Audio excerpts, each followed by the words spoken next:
Hello students, welcome back to my YouTube channel DS Group of Education. আমার চ্যানেলে তোমাদের সবাইকে আরেকবার স্বাগত জানাই। তোমরা দেখতেই পাচ্ছ ফুড অ্যান্ড নিউট্রিশন সেমিস্টার 3 মাইনরের এলিমেন্টারি কমিউনিটি নিউট্রিশনের আজকে আমি কমপ্লিট ডিসকাশন করব। এই ডিসকাশনে তোমরা যদি দেখে থাকো এখানে সিলেবাস অনুযায়ী টোটাল 6 ইউনিট রয়েছে বা 6 পয়েন্টস রয়েছে, যে প্রত্যেকটা পয়েন্টের আন্ডারে আবার কিছু সাব পয়েন্টস রয়েছে। কমিউনিটি থেকে স্টার্ট করে নিউট্রিশন এডুকেশন কি everything we will discuss today. And after discussion তোমাদের যদি কোনো ডাউট থাকে, কোনো কোয়েরিজ থাকে, তোমরা ডেফিনেটলি আমাকে কমেন্টে জিজ্ঞেস করতে পারো এবং আমাকে কিন্তু মেলও করতে পারো। তো চলো ডিসকাশন শুরু করা যাক। দেখো, ফার্স্টেই রয়েছে যে কমিউনিটি। কমিউনিটি বলতে কি বোঝায়?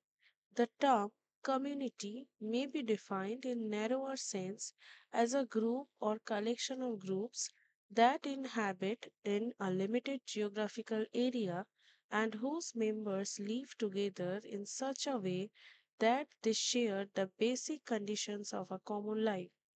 অর্থাৎ অনেকগুলো ইম্পর্টেন্ট শব্দের সমাহার আমরা এখানে দেখলাম। কমিউনিটি বলতে মূলত কি বোঝাচ্ছে? এখানে একটা পয়েন্ট বলেছে জিওগ্রাফিক্যাল এরিয়া। একটা নির্দিষ্ট জিওগ্রাফিক্যাল এরিয়ার মধ্যে কিছু মানুষ যখন একসাথে বসবাস করছে তারা কিন্তু একই ধরনের প্রেফারেন্স শেয়ার করছে। যে প্রেফারেন্সটা সব দিক থেকে যদি আমরা দেখি একই রকমের হয়ে থাকে, একটা কমন লাইফ তারা শেয়ার করে থাকে এবং যেখানে আমরা এই বিষয়গুলো দেখতে পাই তাকেই কিন্তু আমরা একটা কমিউনিটি বলে থাকবো। আমরা তো জানলাম কমিউনিটি কি, এবার আমরা দেখবো যে what is community nutrition. Community nutrition বলতে কি বোঝায়? Community nutrition is concerned with improving nutrition in population in both poor and industrialized country, linking with community and public health nutrition and complementary disciplines. অর্থাৎ আমরা যখন দেখলাম যে community কি, এই কমিউনিটির নিউট্রিশন আমরা কিভাবে দেখব? অবভিয়াসলি এই কমিউনিটিতে বসবাসকারী মানুষজনদের বিভিন্ন রকমের, they can be poor, they can be in industrialised country, and তাদের যে ডিফারেন্ট টাইপ অফ প্রবলেম, তাদের ডিফারেন্ট কাইন্ড অফ যে হেলথ স্টেটাস, সেগুলোকে নিয়ে যখন আমরা আলোচনা করব তখন আমরা সেটাকে বলবো কি? Community nutrition. Now, what is community health? Community health বলতে কি বোঝাচ্ছে?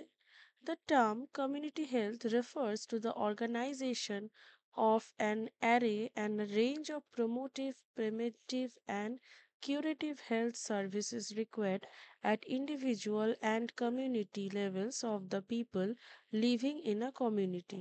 তার মানে আমরা আগের ক্ষেত্রে যখন দেখলাম নিউট্রিশন, এখন আমরা দেখছি হেলথের কথা এবং এই হেলথ কিন্তু রিলেট করছে কমিউনিটির সাথে। এক্ষেত্রে তিনটে ইম্পর্টেন্ট টার্ম বলেছে, প্রমোটিভ, প্রিভেন্টিভ অ্যান্ড কিউরেটিভ হেলথ সার্ভিসের কথা কিন্তু বলা হচ্ছে। যখন আমরা দেখব এটা একটা কমিউনিটির ক্ষেত্রে ফলো আপ হচ্ছে, তখন আমরা কিন্তু বলবো it is as the community health. Next তোমাদের রয়েছে নিউট্রিশনাল অ্যাসেসমেন্ট। এই নিউট্রিশনাল অ্যাসেসমেন্টের কথা যদি আমরা দেখি তাহলে আমরা কি দেখব? নিউট্রিশনাল অ্যাসেসমেন্ট কমিউনিটির ক্ষেত্রে, নিউট্রিশনাল অ্যাসেসমেন্ট বা কমিউনিটি নিউট্রিশনের ক্ষেত্রে নিউট্রিশনাল অ্যাসেসমেন্ট কিন্তু একটা খুবই উপকারী বিষয়। কারণ এই যে অ্যাসেসমেন্টটা আমরা বিভিন্নভাবে করে থাকি, এখানে বলছে assessment of nutritional status of communities is one of the preliminary steps in formulation of any public health strategy to combat malnutrition. ধরো ম্যালনিউট্রিশনের কথা আমি ধরলাম, ধরো আমি বললাম আয়োডিন ডেফিসিয়েন্সি। এই আয়রন ডেফিসিয়েন্সির কথা যদি আমি দেখি, আমি আয়রন ডেফিসিয়েন্সি জানবো কি করে? বা আমি ধরো কমিউনিটিতে এটা সার্ভে করতে চাইছি যে প্রোটিন, এনার্জি, ম্যালনিউট্রিশনের কি স্টেটাস রয়েছে স্পেসিফিক্যালি কোয়াশিওকর অর ম্যারাসমাসে, সেক্ষেত্রে আমি কিভাবে জানবো? যে প্যারামিটার্সগুলো রয়েছে অ্যাসেসমেন্টের, সেই প্যারামিটার্সগুলোর দ্বারা আমি ফার্স্টে দেখব যে কি কি প্রবলেম রয়েছে, কার কার ক্ষেত্রে সমস্যাটা রয়েছে, তখনই কিন্তু আমি জানতে পারবো যে it is the condition of PEM. তখন আমি তার রিলেটেড যে প্রিভেন্টিভ মেজারগুলো সেগুলো কিন্তু অ্যাপ্লাই করে থাকবো। এটা তো গেল একটা এক্সাম্পল, কিন্তু কমিউনিটি নিউট্রিশনের ক্ষেত্রে যখন আমি নিউট্রিশনাল অ্যাসেসমেন্ট করব সেই অ্যাসেসমেন্টের যে মেথডস, সেই মেথডস দু রকমের হয়, একটা হয় ডাইরেক্ট আর একটা হয় ইনডাইরেক্ট। এবং ইনডাইরেক্ট মেথডসের ক্ষেত্রে মূলত দুটো মেথড আমরা দেখতে পাচ্ছি, একটা ভাইটাল স্ট্যাটিস্টিক্স আর একটা ইকোলজিক্যাল ফ্যাক্টরস অ্যাসেসমেন্ট। ডাইরেক্ট মেথডের ক্ষেত্রে চারটে ইম্পর্ট্যান্ট আমরা দেখে থাকি, যাকে এবিসিডি মেথডও বলা হয়ে থাকে: anthropometry, biochemical and lab, clinical examination and diet survey. এবার ইনডাইরেক্ট মেথডের মধ্যে একটি রয়েছে vital health statistics. Vital health statistics কাকে বলছে? Vital health statistics are important data or numerical information, তার মানে গাণিতিকভাবে কিন্তু আমরা প্রকাশ করে থাকি, concerning the vital events of human life such as birth, illness, marriage, migration and death within a population. তার মানে marriage, illness, birth and migration, এই চারটে বা এই রিলেটেড যে বিষয়গুলো আলোচনা করা হয় সেটা হচ্ছে ভাইটাল স্ট্যাটিস্টিক্স। এবং ভাইটাল স্ট্যাটিস্টিক্স দেখো, এজ স্পেসিফিক মর্টালিটি স্টেটাস, এটাও কিন্তু কাইন্ড অফ ভাইটাল স্ট্যাটিস্টিক্স। যেক্ষেত্রে কি করা হচ্ছে, 2 to 5 month mortality rate determine করা হয়, ইনফ্যান্ট মর্টালিটি রেট ডিটারমাইন করা হয়, 1 to 4 years মর্টালিটি রেটও কিন্তু ডিটারমাইন করা হয়। আর একটা ভাইটাল স্ট্যাটিস্টিক্স কি হতে পারে, morbidity and cause specific mortality, মানে কোনো নির্দিষ্ট কারণে যদি মৃত্যু ঘটে থাকে সেক্ষেত্রে এই প্যারামিটারটা দেখা হয়ে থাকে এবং এটা ভাইটাল স্ট্যাটিস্টিক্সের আন্ডারে আসছে। The rates are influenced by nutritional status and may be used as indices of nutritional state. Definitely আমি কোনো পপুলেশনের বা কোনো কমিউনিটির ক্ষেত্রে কিন্তু এটাকে অ্যাজ আ ডিটারমিনেন্ট ফ্যাক্টর হিসাবে ব্যবহার করতে পারি, যে সেখানকার কি স্টেটাস রয়েছে বা কি স্ট্যাটিস্টিক্স রয়েছে। নেক্সট হচ্ছে অ্যাসেসমেন্ট অফ ইকোলজিক্যাল ফ্যাক্টরস। এখানে একটা টাইপ বলেছে, সেটা হচ্ছে কন্ডিশনিং ইনফেকশনস। এই যে assessment of ecological factor, ecology যেখানে রিলেটেড রয়েছে, তার ফার্স্ট কি বলছে, ফার্স্ট বলছে কন্ডিশনিং ইনফেকশন, যার মধ্যে ব্যাকটেরিয়াল হতে পারে, এক্সাম্পল দিয়েছে টিউবারকিউলোসিস; ভাইরাল হতে পারে, যার এক্সাম্পল দিয়েছে মিজলস; প্যারাসাইটিক হতে পারে, যার এক্সাম্পল দিয়েছে ম্যালেরিয়া; প্রোটোজয়াল হতে পারে, যার এক্সাম্পল দিয়েছে অ্যামিবায়োসিস। নেক্সট বলেছে per capita food consumption per day, এটার মাধ্যমেও কিন্তু আমি অ্যাসেসটা করতে পারি। এই per capita food consumption per day কি বলছে, food produced, imported or left over from previous stock in a particular year minus food left exported at the end of the year divided by mid year population into 365 days। এটাও কিন্তু একটা important বিষয়, যার মাধ্যমে আমি কি determine করতে পারি, যার মাধ্যমে আমি ডিটারমাইন করতে পারি যে কোনো একটা দেশের পার ক্যাপিটা ফুড কনজাম্পশন কি রয়েছে পার ডের অ্যাকর্ডিং। এছাড়া কালচারাল ডিফারেন্স রয়েছে, সোশিও ইকোনমিক ফ্যাক্টরস রয়েছে, ফুড প্রোডাকশন রয়েছে, হেলথ অ্যান্ড এডুকেশনাল সার্ভিসেসও কিন্তু এর আন্ডারে রয়েছে। নেক্সট যেটা রয়েছে আমাদের ডায়েট সার্ভে। ডায়েট সার্ভে দুটো টাইপ হয় বা দুটো অ্যাপ্রোচ হয়ে থাকে, একটা কোয়ালিটেটিভ অ্যাপ্রোচ আর একটা কোয়ান্টিটেটিভ অ্যাপ্রোচ। মেথডসের মধ্যে ফার্স্ট হচ্ছে ওয়েটমেন্ট মেথড, তার মানে বেসিক্যালি আমরা কিন্তু এখানে কোনো ফুড আইটেমের ওয়েট করার মাধ্যমে মেজারমেন্টটা করে থাকি। নেক্সট রয়েছে 24 আওয়ার রিকল মেথড, আমরা একদিনের কোনো ইন্ডিভিজুয়াল কতটা ফুড আইটেম ইনটেক করলো, কত পরিমাণে ইনটেক করলো, সেটাকে এখানে ডিটারমাইন করে থাকি। ডায়েট হিস্ট্রি মেথড, তার মানে এখানে বেসিক্যালি একটা ডায়েরি মেনটেনের ব্যবস্থা করা হয়, যেখানে দেখা হয় যে ইন্ডিভিজুয়াল তার যে প্রিভিয়াস 7 or 3 ডেজের যে ডায়েট হিস্ট্রি বা খাদ্য গ্রহণের যে তালিকা, সেই তালিকাটা লিখে রাখবে এবং সেখান থেকে যারা সার্ভে করতে যাবে তারা কিন্তু ডেটা কালেক্ট করে থাকে। ফুড ইনটেক রেকর্ড, তার মানে আমি কখন ঠিক কতটা ফুড আইটেম খাচ্ছি, ইভেন আমি কতটা জল খেলাম, আমি বাইরে গিয়ে যদি একটা চকলেট খেয়ে থাকি সেটা কতটা পরিমাণে খেলাম, তার বিষয়টাও কিন্তু আমরা লিপিবদ্ধ করে থাকি। এক্সপেন্ডিচার প্যাটার্ন মেথড, তার মানে আমি ফুড আইটেমের প্রতি কতটা খরচা করছি এবং সাপোজ আমি 10 টাকা দিয়ে কি ফুড আইটেম কিনলাম, কত গ্রাম কিনলাম, like this. Food inventory method, এটা আমরা একটা হিউজ পপুলেশনের ক্ষেত্রে দেখে থাকি। কেমিক্যাল অ্যানালিসিস, যে সাপোজ ময়দার ক্ষেত্রে তার কার্বোহাইড্রেট, প্রোটিন, ফ্যাট এস্টিমেশন আমি করতে পারি। ফুড ফ্রিকোয়েন্সি চেকলিস্ট, তার মানে যেটাকে অনেকটা ফুড ফ্রিকোয়েন্সি কোয়েশ্চেনিয়ারের মতন আমরা বলতে পারি, যেক্ষেত্রে ফুড আইটেমস গুলোকে একটা চেকলিস্টের মাধ্যমে সিলেক্ট করা হয়ে থাকে।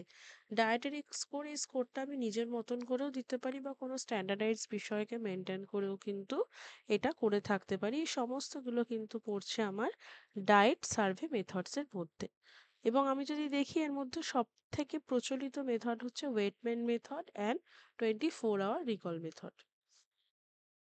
নেক্সট কিছু এজেন্সিস রয়েছে, সেই এজেন্সিস গুলোর মধ্যে ফার্স্ট হচ্ছে এফএও। এবং এফএওর একটা ট্যাগলাইন রয়েছে, fiat panis that is let there bread. এবং এটা ফার্স্ট ইউনাইটেড নেশনস একটি specialised agency. The organization shall collect, analyze, interpret, and disseminate information relating to nutrition, food, and agriculture. এই তিনটে বিষয় সম্পর্কিত জিনিসগুলোকে কিন্তু এরা বিভিন্ন জায়গায় ট্রান্সমিট করে থাকে এবং ইন্টারপ্রিট করে থাকে এবং ফার্দার প্রোগ্রেসের দিকেও নজর দিয়ে থাকে। নেক্সট হচ্ছে বহুল প্রচলিত এবং বহুল পরিচিত একটি organisation, WHO, that is world health organization, যার এস্টাবলিশমেন্ট হয়েছিল 7th এপ্রিল 1948। এবং আমরা কিন্তু 7th এপ্রিলকে as a world health day হিসাবেও আমরা সেলিব্রেট করে থাকি। এছাড়া এর একটা ট্যাগ রয়েছে, that is health for all. এবং হেডকোয়ার্টার যদি আমরা বলি, জেনেভা সুইজারল্যান্ডে অবস্থিত। দ্য হু বেসিক্যালি কি করছে, ইট acts as the directing and coordinating authority on all international health workers. এবং আমরা দেখেছি করোনা পিরিয়ডে সমস্ত যে ডিসিশনসগুলো, সেই ডিসিশনসগুলো কিন্তু ডাব্লিউএইচও দ্বারাই নেওয়া হয়েছিল related to the disease prevention, disease control etcetera. Next organisation ICMR, যেটা আমাদের দেশের organisation, it is apex body. তার মানে এর ডিসিশনে নিজেই নিয়ে থাকবে। 1911 এস্টাবলিশমেন্ট হয়েছিল অ্যাজ আইআরএফএ, বাট আফটার দ্যাট 1949-এ একে আমরা আইসিএমআর হিসাবে গণিত করে থাকি। Government of India, ministry of health and family welfare দ্বারা পরিচালিত হয়। The ICMR promotes biomedical research through out the country and intramural as well as through extramural researches। তো বেসিক্যালি এখানে রিসার্চ সম্পর্কিত কাজ তো হয়, তার সাথে সাথে এরকম বহু কাজ হয়, যেরকম যা এনআইএন এর সাথে পাবলিশ করে থাকে, সেটা আমাদের আরডিএ প্রিপারেশন হোক বা অন্য কোনো রিপোর্ট প্রিপারেশন হোক রিলেটেড টু নিউট্রিশন, আমরা কিন্তু দেখে থাকি। নেক্সট হচ্ছে আইসিএআর, এটা basically agricultural organisation like the ICMR, but এক্ষেত্রে আমরা এগ্রিকালচার বিষয় বেশি দেখে থাকি। 16 জুলাই 1929-এ এস্টাবলিশমেন্ট হয়েছিল। It's plays a vital role in developing agricultural technologist, input materials and critical scientific mass leading to self efficiency in food. এবং এক্ষেত্রে বেসিক্যালি যে বিষয়গুলো, সেই বিষয়গুলোকে আমরা এগ্রিকালচার পার্সপেক্টিভে দেখে থাকি। নেক্সট অর্গানাইজেশন হচ্ছে সিএসআইআর। 1942-তে নিউ দিল্লিতে এস্টাবলিশমেন্ট হয়েছিল, funded by government of India, DST বা department of science and technology. এবং CSIR has undertaken two major programmes, যেটা কি একটা হচ্ছে transfer of knowledge through experts, আর একটা হচ্ছে ট্রেনিং অফ প্রফেশনাল। এবং এই বিষয়গুলোই কিন্তু মেনলি সিএসআইআর করে থাকে। এবার বলছে যে কি কি প্রোগ্রাম রয়েছে যা নিউট্রিশন ইমপ্রুভমেন্টের ক্ষেত্রে আমরা ব্যবহার করে থাকি। দেখো, আইসিএডিএস উই নো, আইসিডিএস যেটা আমরা অঙ্গনওয়াড়ি সিস্টেম বেসিক্যালি জেনে থাকি, it is very much good programme for the people, for the children, for the maternal mothers, যারা বেসিক্যালি এখান থেকে কিন্তু তাদের নিউট্রিশনটা পেয়ে থাকে। এছাড়া যেটা ব্লাইন্ড প্রিভেনশন কন্ট্রোল প্রোগ্রাম হোক বা মিড ডে মিল হোক বা আমাদের এএনপি হোক, এই প্রোগ্রামসগুলো কিন্তু এক্ষেত্রে আমরা দেখে থাকি। নেক্সট হচ্ছে nutrition education. What is nutrition education? It is basically a mixture of nutrition and education. অর্থাৎ পুষ্টিকে যখন আমি একটি শিক্ষার মাধ্যম হিসাবে ব্যবহার করে থাকি, অর্থাৎ আমার কাছে কিছু নলেজ রয়েছে রিলেটেড টু নিউট্রিশন, যেটাকে আমি সমাজ বা আমার সোসাইটির মধ্যে ডিসেমিনেট করতে চাই, সেক্ষেত্রে আমাকে জানতে হবে যে কি কি বিষয়গুলোকে আমি ইউজ করতে পারি, কি কি ভাবে আমি এই মেসেজটা ছড়িয়ে দিতে পারি। তো এই প্রসেসটাকে বেসিক্যালি কিন্তু আমরা নিউট্রিশন এডুকেশন বলে থাকি। So, nutrition education is a process of applying a knowledge of nutrition related to specific scientific information and social and behavioral sciences in a ways designed to influence individuals and groups to eat the kinds and the amounts of foods that will make a maximum contribution to health and social satisfaction, এই বিষয়গুলোই কিন্তু mainly আমরা nutrition এডুকেশনের ক্ষেত্রে দেখে থাকি। So this is all for today. খুব অল্প সময়ের মধ্যে কমপ্লিট সিলেবাস আমরা ডিসকাশন করলাম এক্সপ্ল্যানেশন সহ। কিন্তু পরবর্তী সময়ে যদি তোমাদের কোনো পার্টিকুলার টপিকের ওপর ভিডিও প্রয়োজন হয়, তোমরা ডেফিনেটলি আমাকে কমেন্টে জানাবে। এবং পার্সোনালাইজড টিউশন বা পার্সোনালাইজড মক টেস্টের জন্য তোমরা ডেফিনেটলি আমাকে মেল করতে পারো, এবং কোনো কোয়ারিজ হোক অবশ্যই কমেন্ট করবে, ভিডিওকে লাইক করবে, শেয়ার করবে, অ্যান্ড অবশ্যই চ্যানেলকে যদি সাবস্ক্রাইব না করে থাকো সাবস্ক্রাইব করবে। Thank you for watching.